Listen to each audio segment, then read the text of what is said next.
Jaya Radha Madhava Kunya Bihadute.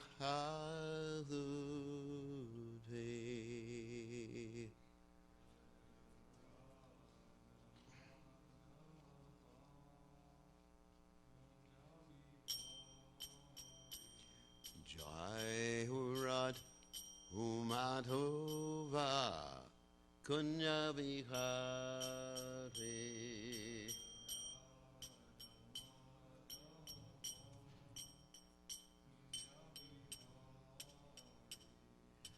Gopijana Balaba Kirivardha Hote.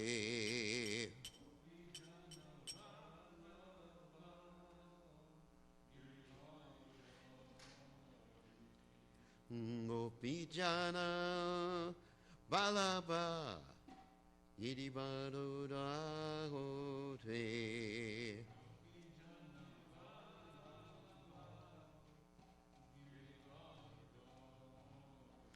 Yashodanandana Brachajana Ranjana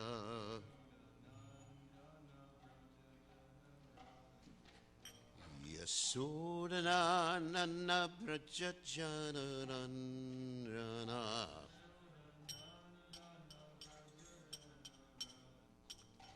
Yamuna Tera Vanachari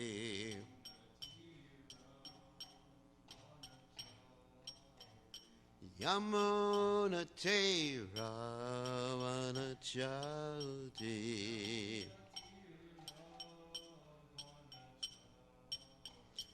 Jaya Radha Madhava Kunya Vihare.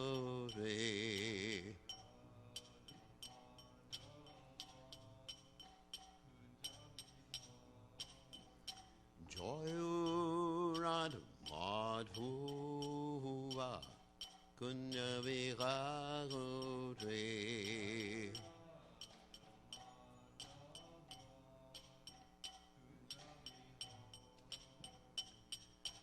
Gopi Dhanavallabha Idivadodhate.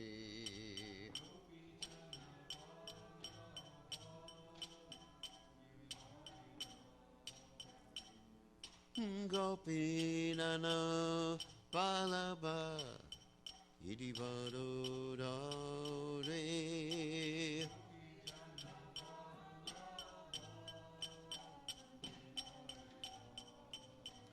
Yashodanandana Vrajajana Ranjana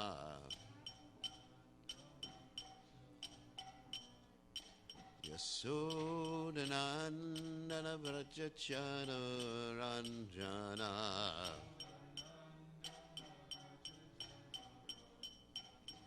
Jamuna Tera Vanachari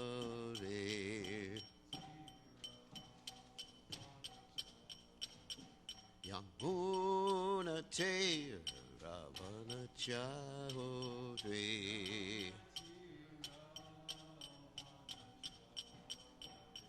Jaya Radha Madhava Kunya Vihare.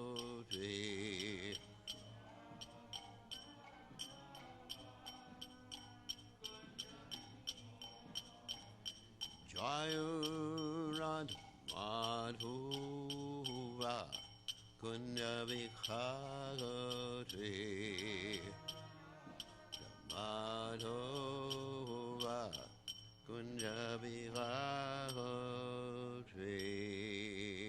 Jai Om Vishnupad Paramahansa Paravidikacharya also Teta Sister Shimad His Divine Grace Abhaya Chalanala Bhaktivedanta Goswami Srila Prabhupada Ki Jai ISKCON Founder Acharya Srila Prabhupada Ki Jai Anantakoti Vaishnav Vrinda Ki Jai Namacharya Srila Haridas Thakur Ki Jai Param Se Kaho Shri Krishna Chaitanya Param Prabhu Nityananda Shidwaita Gadadha Shivasati Gaur Bhakta Vindikajai Shri Shri Radhakrishna Gopi Gopinath Shaim Kun Radhakunda Giri Govardhan Ki Jai Vrindavanam Ki Jai Maturanam Ki Jai Jagadada Swami Ki Jai Yamunamari Ki Jai Srimati Lasa Devi Ki Jai Samaveda Bhakta Vrindi Ki Jai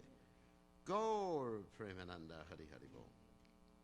All glories to the assembled devotees. All glories the assembled devotees. All glories the assembled devotees. All glories to Shri Guru and Gauranga. Srila Prabhupada Ki Jai. Gaur Premananda. Namo Vishnu Padaya Krishna Prasthaya Pudale. Shrimati Bhaktivedanta Swami Namani Namaste Saraswati Devi. Gauravani Pracharani Nirashesha Shinyavadi Paschatashtarni. So today we are reading from the 10th canto of Srimad Bhagavatam, chapter 22, texts 31 to 32, and we're just going to do 31 responsively. Om Namo Bhagavate Vasudevaya. Om Namo Bhagavate Vasudevaya. Om Namo Bhagavate Vasudevaya. Hey Stoka Krishna. Hey Angsho Sri Daman Subarjuna Vishala Avishabhajasin Adeva Prashta Varutapa Hey Stoka Krishna Hey Angsho Shridaman Subalarjuna Vishala Vrishabha Jasvin Deva Prashta Varutapa Hey Stoka Krishna Hey Angsho Shridaman Subalarjuna Vishala Vrishabha Jasvin Deva Prashta Varutapa Hey Stoka Krishna Hey Angsho Shri Daman Subararjuna Vishala Vrishabha Jasvin Deva Prashta Varutapa.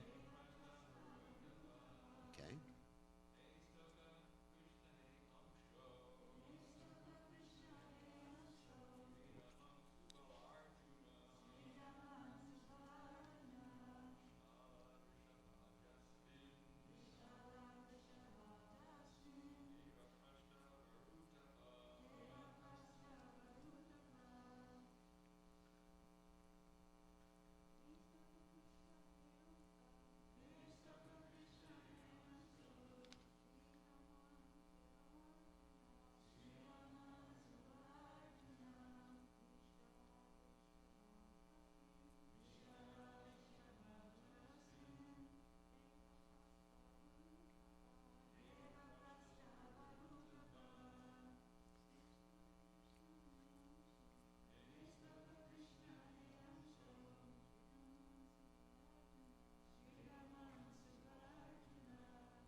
Okay, and I'll just read the next text, and we will do the word-by-word synonyms.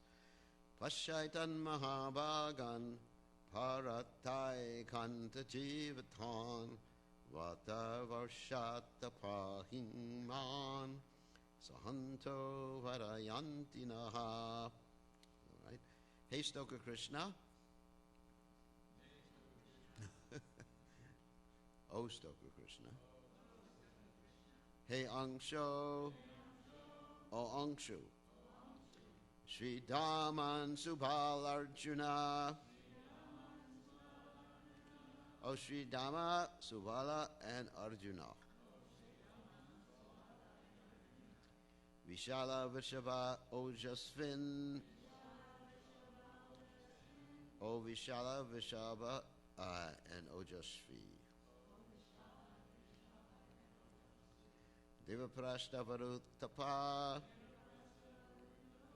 O Devaprashta and Varutapa.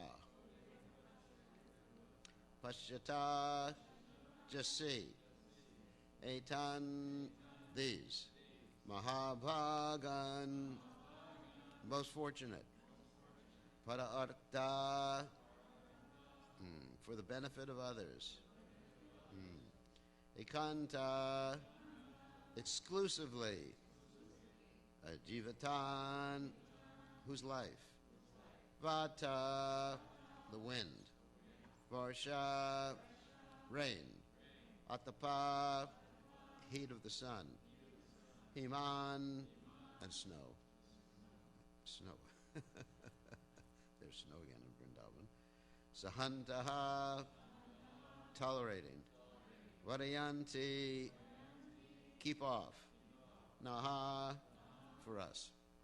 Translation, Lord Krishna said, O Stoka Krishna and Angshu, O Sridama, Subala, and Arjuna, O Vrishava, O Jasvi, Devaprashta, and Vadutapa, just see these greatly fortunate trees whose lives are completely dedicated to the benefit of others, even while tolerating the wind, rain, heat, and snow. They protect us from these elements. You can repeat, Lord Krishna said, O Stoka Krishna and Angshu,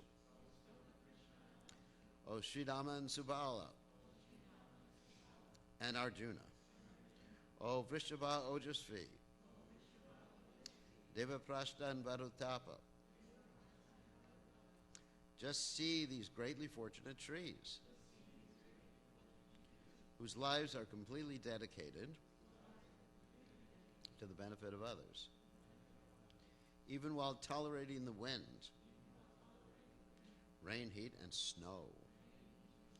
They protect us from these elements. So, purport by the sermons of His Divine Grace Srila Prabhupada, Lord Krishna was preparing to bestow His mercy on the wives of the hard-hearted, ritualistic brahmanas, and these verses, the Lord indicates that even trees who are dedicated to the welfare of others are superior to brahmanas who are not. Certainly, the members of the Krishna conscious movement should soberly study this point. Very good point. And so, commentaries for the acharyas are really short, so we'll just read that.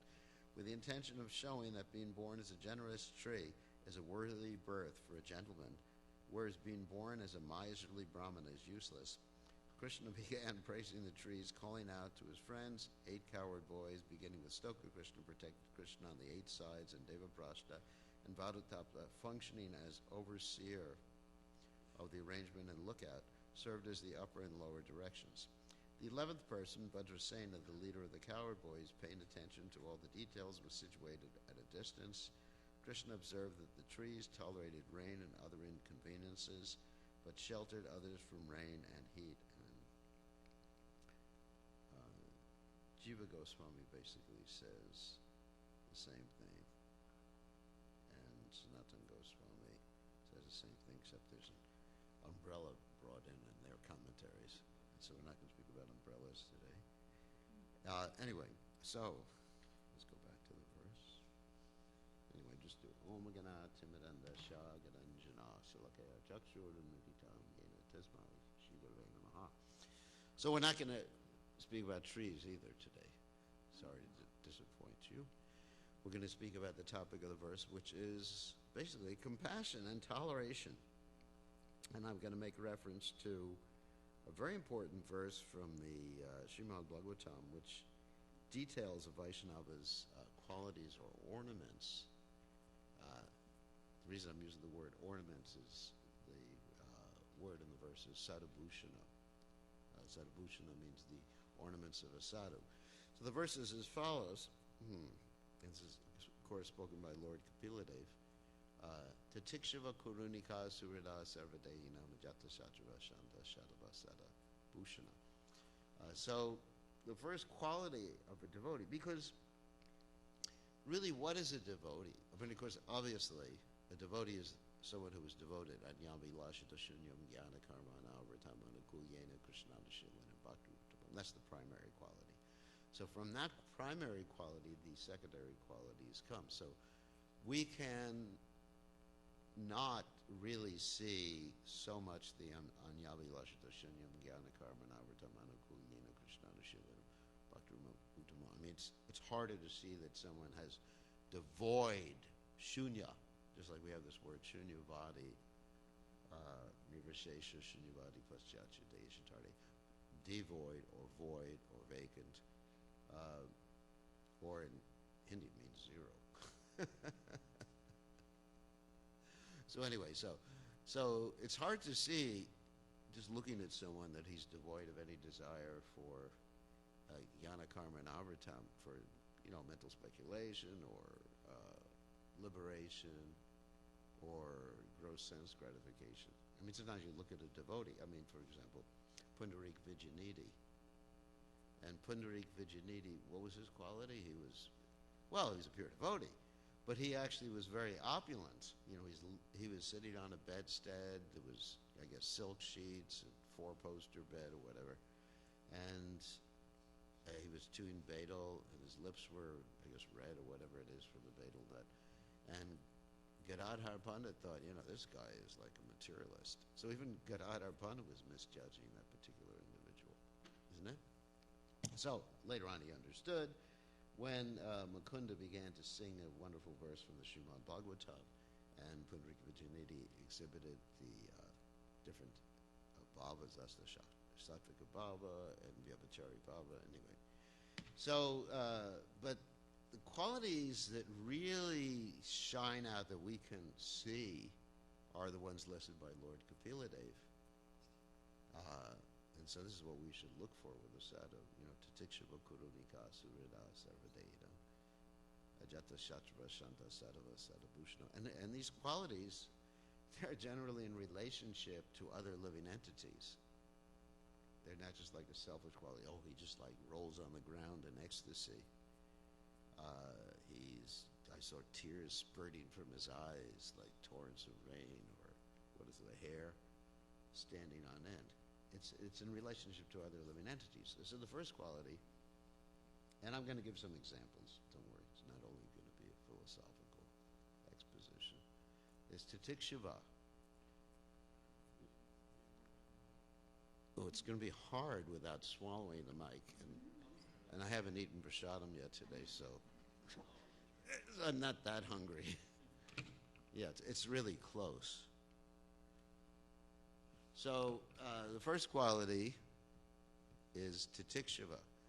Titikshava basically means to tolerate. Just like we hear in the Bhagavad Gita, what is the first lesson? Tam titiksha shaparata patrasparshas dakontiya sitoshna sukudukada. But not just tolerate, like the example, was it George Washington or something, had a bullet taken out of him, and he put another bullet in his teeth. You hear all these examples. Is it Napoleon too, something like that? Bite the bullet, bite the bullet. So there's a purpose for toleration, and the purpose for toleration is described in the second verse. The second word in the verse is karunika. That means, karunika means merciful. Just like we chant every morning about the Vaishnavas, isn't it? Panchakalpa Durubhisa Kripa Sindhu. Kripa Sindhus is basically the same thing. Abhyayivacha Patitanam Pavanebhyo Vaishnavebhyo Namo Namaha. So that means someone who's merciful. So in other words, the impetus for toleration is mercy. So, just taking the second word and turning it back on the first word, is toleration, because one's feeling great love for other living entities. Of course, we find that example of in Vasudev Dutt, para dukkha dukhi, that he's willing to suffer everybody's karma, or what Jesus Christ, he's taking on, dying for the sins of his disciples, which his disciples, so-called disciples, take advantage of, or think they're taking advantage of. It doesn't work like that. I mean, even let's say if the spiritual master suffers for the offenses of his disciples, if you keep doing, and he purifies the disciples, if you keep doing the offenses, it doesn't work anymore. So, all right, one time he gave me initiation, and he had a bad dream that night. Gorillas came out, or Dracula, or Batman. Oh, no, Batman. Anyway, that's Gopal's favorite person. But then now you keep doing those sins. That's not very good. So anyway, but he tolerates. I mean, look at Haridas Thakur tolerating the being whipped at 20 marketplaces like that. And oh my God, I'm feeling compassion to the people who are. So Tatikshava Kurunika. And then the next verse, Suridas Sarvadenam. He doesn't distinguish, like Vidya Vinaya Sampane Brahmani Gavihashtani Shuni Chaiva Swapaki Cha Pandita Samadarshana. He sees all living entities equally. Suridam Sarvabhutanam. So that's also about Krishna. It's the same thing. That he's the well-wisher of all living entities. Tatikshava Kurunika. So he doesn't distinguish any living entities. And that Ajata Shatrava, and that's also another point in that particular verse. Well, Ajata Shatrava means he whose enemy is never born. So all these different qualities that are listed are actually in relationship to other living entities. It's interesting. The qualities of a Vaishnava, Ajata Shatrava, Shanta, he's peaceful, and this. These are his ornaments.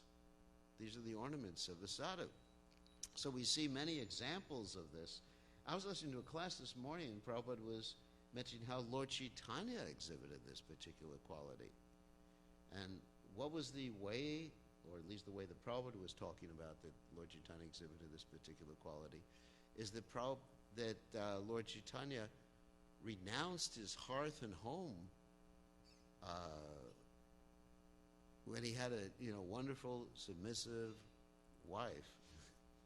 That may be an oxymoron. Anyway, so he had a wonderful wife and a mother and everything that, because that's really what gives happiness in this material world. Happiness doesn't come because of money. Happiness comes, according to Prabhupada, society and friendship and love. Prabhupada was quoting someone. Divinely bestowed upon man by God, divinely bestowed upon man by God. So, when one has like friends and associates, just like we hear, Dadati Pratigurunati Guyomakyati Prichati. Same thing amongst the devotees. We're all looking for nice, loving relationships. Apart from the fact that we don't want to be in pain in our physical bodies and things like that. But really happiness comes from being surrounded by people who have loving relationships. And that's one reason why people are so miserable nowadays, because basically they don't have these relationships.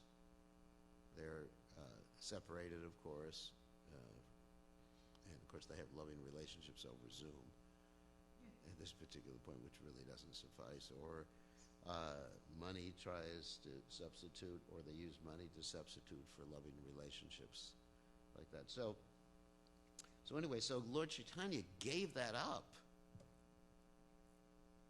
And basically he just left, took sannyas for the benefit of others. And of course I know there's esoteric reasons. I'm just giving the exoteric reason for Lord Chaitanya Mahaprabhu taking sannyas. Or you have the example of Lord Ram. I mean, Lord Ram, in order to carry out his duties as a king, he sent his wife away. And, that appears to be very cruel. But Prabhupada commented that when one becomes a king or a leader, one has to consider everyone in his kingdom. He uses the word praja. It means those people who are born in the kingdom, including the animals.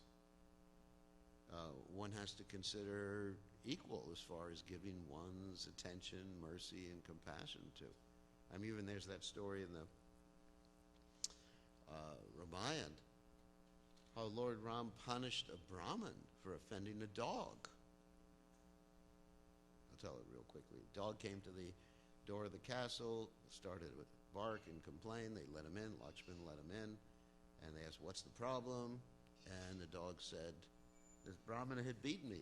And Lord Ram said, call the Brahmana came, and he said to the Brahmin, would you beat this dog? And the Brahmin said, yes, I beat the dog because I was hungry. You know, your low blood sugar and stuff like that. Sometimes, people get like that. So that wasn't a good excuse. And Lord Ram said, what should we do with the Brahmin? And the dog, after some discussion, said, I have a suggestion. And the dog said, make him, don't want to see temple president, but make him in charge of the yatra. And everyone was shocked. And the reason was that the dog became a dog because he was previously the temple president, and he took all the karma of everybody in the temple, everybody in the yatra. Anyway, so the point is the justice was dispensed equally to everybody. And Lord Ram did not consider a Brahmin more worthy of getting proper justice than a dog or a Shudra. And there's other examples that are even more striking. One example I was thinking of was the example of Ranti Dev. Everyone's heard of Ranti Dev? He and his family were fasting. I don't know why they were fasting that long. It was like 48 days. I mean, it's not mentioned why they were fasting. Now, sometimes these great kings, they would do these fasts, like a Kadashi fast for several Kadashis. Just like you have your Bhishma Panchaka, isn't it?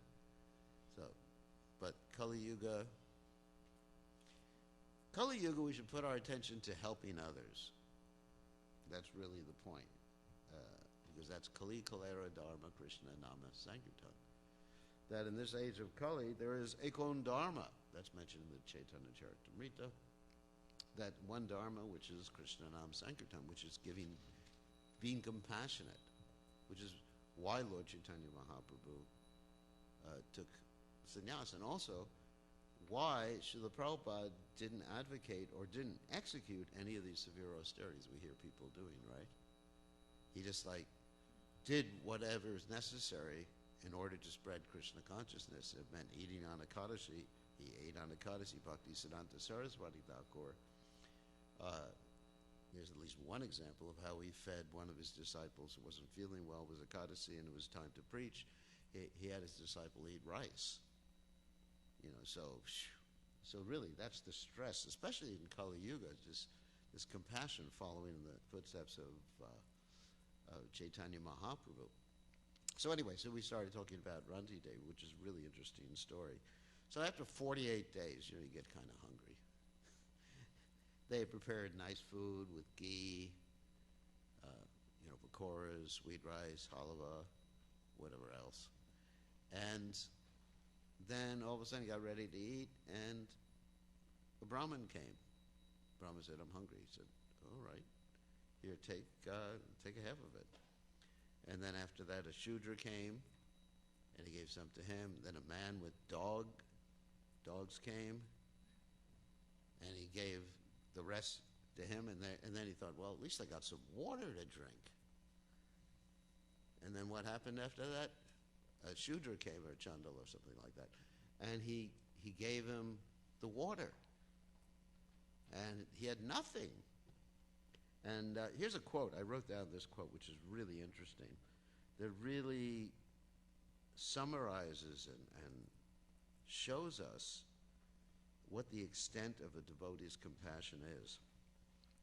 This is a quote from Ranti Dev, from the Bhagavatam. I do not pray to the Supreme Personality of Godhead for the 8 perfections of mystic yoga, nor for salvation from repeated birth and death. I only want to stay among all living entities and suffer all distresses on their behalf, so that they may be freed from suffering. And of course, those particular individuals that approach the Brahma and the Shudra, the man with the dogs and the Chandala and all that other, they were demigods. So this is a test. I don't think any of us would be ready to take that test. Another example given in this regard is, of course, Maharaj Shivi, right? Maharaj Shivi, there was a pigeon and a hawk, and the hawk was chasing the pigeon, and the pigeon took shelter of him. This also shows that if someone takes shelter of you, you cannot neglect them under any circumstances. So the pigeon took shelter and said, "Please save me." And the hawk said, "You're the king. You're supposed to provide for me too. You can't just protect him, and you're doing me an injustice." And then Maharishi said, "All right, I'll offer you some of my flesh." So he began to tear off. So much compassion. You think about it. It's just wow. So much compassion that he began to tear off pieces of his flesh. And it was actually put on a scale next to the pigeon. So, you're just going to get equal amount of flesh, not more, as they say, pound of flesh. So equal amount of flesh. So he kept putting the flesh, and the pigeon was always lower, and the flesh just wasn't balancing the pigeon. And finally got ready to put himself on it. And then the hawk and the pigeon revealed who they were, and that was Agni and Indra. And they blessed him. And this was a test. And then another example of this compassion, because this is what ultimately, if we really want to please Krishna, we have to come. Obviously it's not going to be such a big test like we're talking about Ranti Dev or like that, but it is a test. We have to be ready to sacrifice everything for the welfare of others and tolerate Titikshava Kurunika. Because without Titikshava, you cannot be Kurunika.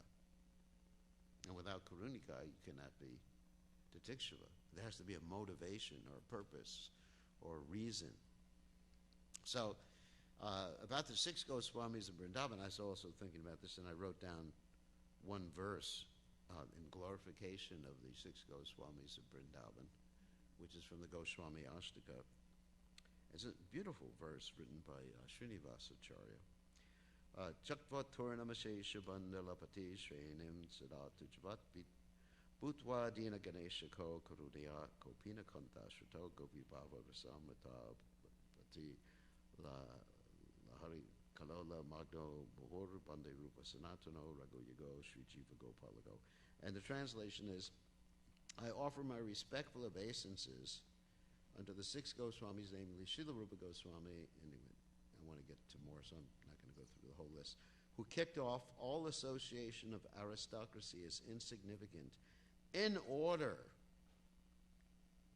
not because they simply wanted to do that, in order to deliver the poor conditioned souls, they accepted loincloths, treating themselves as mendicants, but they were always merged in the ecstatic ocean of the gopis' love for Krishna and bathe always and repeatedly in the waves of that ocean. In other words, I'm taking from this that if you actually dedicate yourself for the welfare of others, and actually Krishna in the Bhagavad Gita, he says, he who preaches or teaches this Krishna consciousness in the Bhagavad Gita is most dear, and there will never be more dear than he who does that, he or she, who does that, then that will bring you to the point of bathe always and repeatedly in the waves of that ocean of the ecstatic ocean of the gopis' love for Krishna.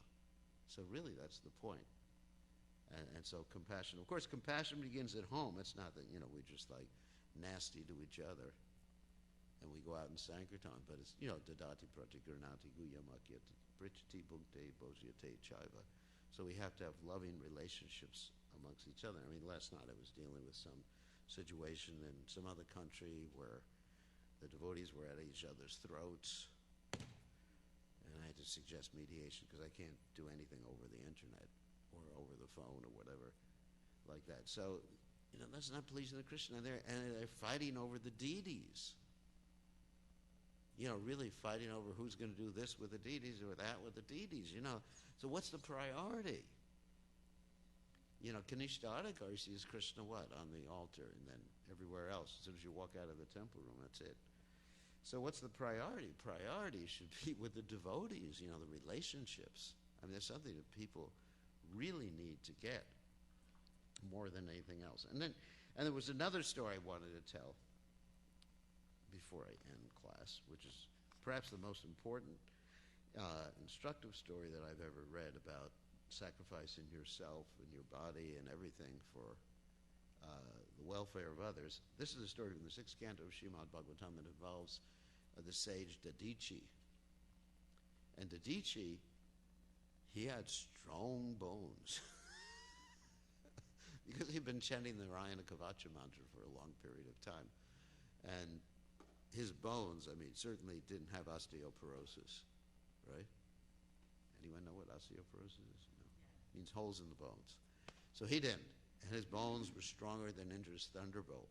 So it was important for Indra to have a thunderbolt made of his bones so that he could free the universe from the torture that this other devotee was doing. That Vritrasura. I mean, Vritrasura was a devotee, but he'd been cursed to become a demon, and he tolerated that. Cursed by Durga to become a demon, and it was creating problems. So Indra, in order to help others, save the universe, basically, from this devotee who was acting as a demon, he had to kill this devotee. And in order to kill the devotee, his ordinary thunderbolt just wouldn't work in this particular case. So he had to get a thunderbolt made from this guy's bones. And if you're going to get a thunderbolt made from someone's bones, that means the person, what, has to give up his body in order to do that. So the demigods approached this Dadichi to make that request, can you die for the welfare of others? And Dadichi first, of course, joked with them, and he tested them. He actually said, this is interesting, I'll read some of the quotes. They approached him. Just to hear religious instructions from the demigods, he said, O elevated demigods, at the time of death, severe, unbearable pain takes away the consciousness of all living entities who have accepted material bodies. Don't you know about this pain? In this material world, every living entity is very much addicted to his material body, struggling to keep his body forever. Everyone tries to protect it by all means, even at the sacrifice of all his possessions. Therefore, who would be prepared to deliver his body to anyone, even if it were demanded by Lord Vishnu? This is actually quite interesting. So, the demigods replied, O exalted Brahmana, pious persons like you, whose activities are praiseworthy, are very kind and affectionate to people in general. Why can't such pious souls give for the benefit of others? So this is the test. Not that we have to give up the bones. My bones are not going to make good thunderbolts. So, but really, sacrifice are everything for others' welfare, and beginning with the devotees. So what can pious? They can give everything, including their bodies. Those who are too self-interested beg something from others, not knowing of others' pain. But if the beggar knew the difficulty of the giver, he would not ask for anything. Similarly, he was able to give charity and does not know the beggar's difficulty, for otherwise he would not refuse to give the beggar anything he might want as charity. Then the great sage Dadichi said, just to hear from you about religious principles, I refuse to offer my body at your request. Now, although my body is extremely dear to me, everybody's attached to the body. It's the instrument. Even if you understand you're not the body, it's dear to you because that's what you're using. Just like I have a Prius, it's dear to me, a car, because I use it to go places. I must give it up for your better purpose, since I know that it will leave me today or tomorrow. O demigods, one who has no compassion, these are really important verses. O demigods, one who has no compassion for humanity and its suffering, does not sacrifice his impermanent body for the higher causes of religious principles or eternal glory, is certainly pitied even by the immovable beings. So that means trees. Getting back to the trees at the beginning, they're saying. So even the trees pity someone who does not sacrifice for the welfare of others, because the trees are sacrificing for the welfare of others, at least those who give shade. If one is unhappy to see the distress of other living beings and happy to see their happiness, his religious principles are appreciated as imperishable by exalted persons who are considered pious and benevolent. And finally, this body, which is eatable by jackals and dogs after death, does not actually do any good for me. The spirit soul is usable only for period. It is usable only for a short time and may perish at any moment. The body and its possessions, its riches and relatives, must all be engaged for the benefit of others, or else they will be sources of tribulation and misery. Okay, so we have 1 minute. I have other stories too, but I have thousands of stories, like Prahlad Maharaj's story. I wrote down notes here. Prayers to Lord Nrsingadev, that I don't want anything. I'm just feeling compassion for every Advaita Acharya, feeling compassion. Bhakti Siddhanta Saraswati Thakur chastising his disciples because the disciples didn't give charity to beggars that were asking for charity because they were prideful. There's another point. Yeah, this is brought out in the first canto of Srimad Bhagavatam. What really interferes with our compassion is pride. That's the 4 principles of religion: cleanliness, mercifulness, truthfulness, and austerity. Mercy is destroyed by pride. By pride, you understand? By pride. Intoxication, but also by pride. So in Kali Yuga, it's intoxication, sorry about that. So intoxication, there's many types of effective intoxication that people are subjected to. One is called the internet. Another one is called alcohol, marijuana, and everything like that. So people are intoxicated. And also, I brought in pride because pride actually, thinking oneself very important, even though that's not mentioned in the first canto of Srimad Bhagavatam, actually leads one to be uncompassionate or not to have compassion for other people. So we should understand that we are 1/10,000th the tip of the hair, we are insignificant, and we are servants of a servant of a servant of the Lord. And what the Lord wants is for us to have compassion and love for others. Okay.